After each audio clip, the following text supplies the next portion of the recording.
Hai teman-teman semua, seringkali kita mendengar bahwa menjadi pintar itu mudah, tapi tidak demikian dengan menjadi kreatif.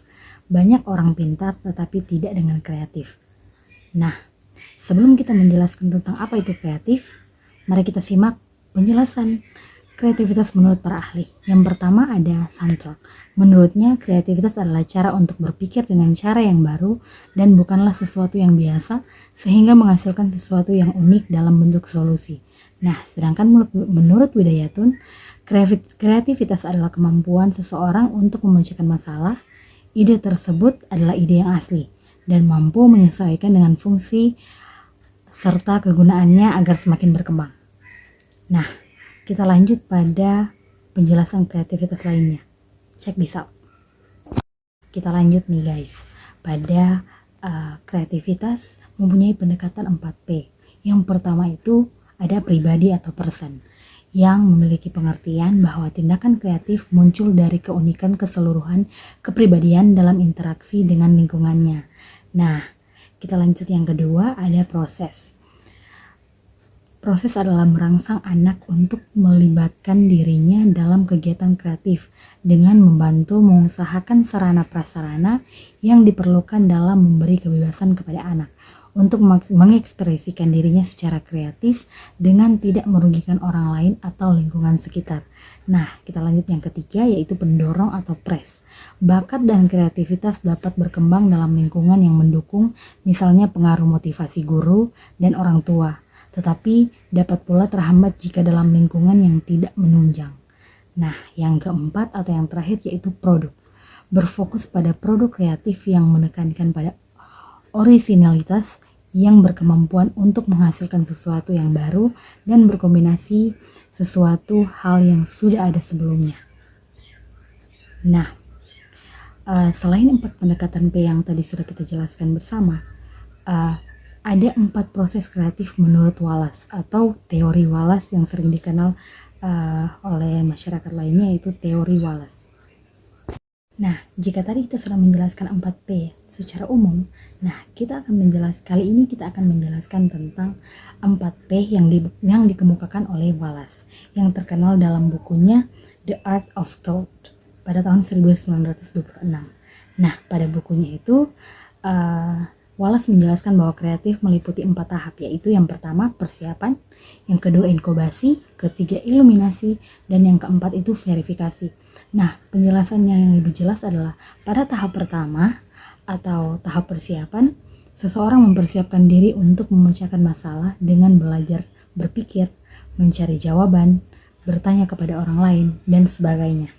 Nah, pada tahap yang kedua atau inkubasi adalah tahap di mana individu seakan-akan melepaskan diri untuk sementara dari masalah tersebut, dalam arti bahwa ia tidak memikirkan masalahnya secara sadar, tetapi mengeramnya dalam alam prasadar, sebagaimana terlibat dalam analisis biografi maupun dalam laporan tokoh seniman dan ilmuwan. Tahap ini penting intinya dalam proses timbulnya inspirasi yang merupakan titik mula dari suatu penemuan atau kreasi baru yang berasal dari daerah prasadar. Nah, yang ketiga itu iluminasi adalah tahap timbulnya insight atau aha, Eller breeze, saat timbulnya inspirasi atau gangguan baru, beserta proses-proses psikologi yang mengawali dalam mengikuti munculnya inspirasi atau gagasan baru. Nah, yang terakhir itu tahap verifikasi atau evaluasi adalah tahap di mana ide atau kreasi baru tersebut harus diuji terhadap realitas.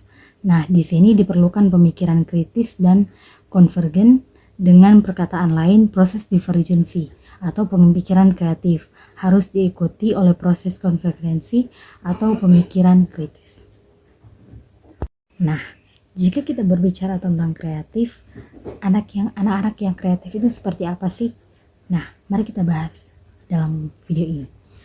Ya, ciri-ciri anak yang kreatif adalah anak-anak yang memiliki karakter umum seperti selalu ingin tahu, memiliki minat yang luas, mempunyai kegemaran, menyukai aktivitas yang kreatif, tidak takut berbuat salah, dan mengemukakan pendapat yang ada. Itulah ciri-ciri anak-anak yang kreatif. Nah, ketika kita berbicara tentang kreatif, tentu kita ingin mengetahui bagaimana sih cara untuk mengukur kreativitas kita. Nah, untuk mengukur kemampuan intelektual umum, tes individual lebih cermat, tetapi lebih banyak memakan waktu dan biaya.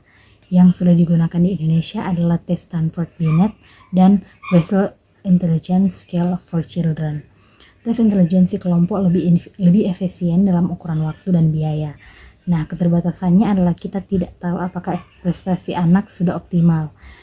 Di Indonesia yang sudah banyak digunakan adalah tes progressive matrix, culture fair intelligence test, dan tes intelijensi kolektif. Indonesia yang khusus dikonstruksi untuk Indonesia. Nah, untuk tes yang mengajukan pertanyaan yang merupakan bagian dari tes Torrance untuk berpikir kreatif dimaksudkan untuk mengukur kelenturan berpikir. Nah, selanjutnya ada tes risk taking atau digunakan untuk menunjukkan dampak dari pengambilan risiko terhadap kreativitas. Selanjutnya ada tes figure preference dari Baron Wells yang menunjukkan preferensi untuk ketidakaturan sebagai salah satu ciri kepribadian yang kreatif.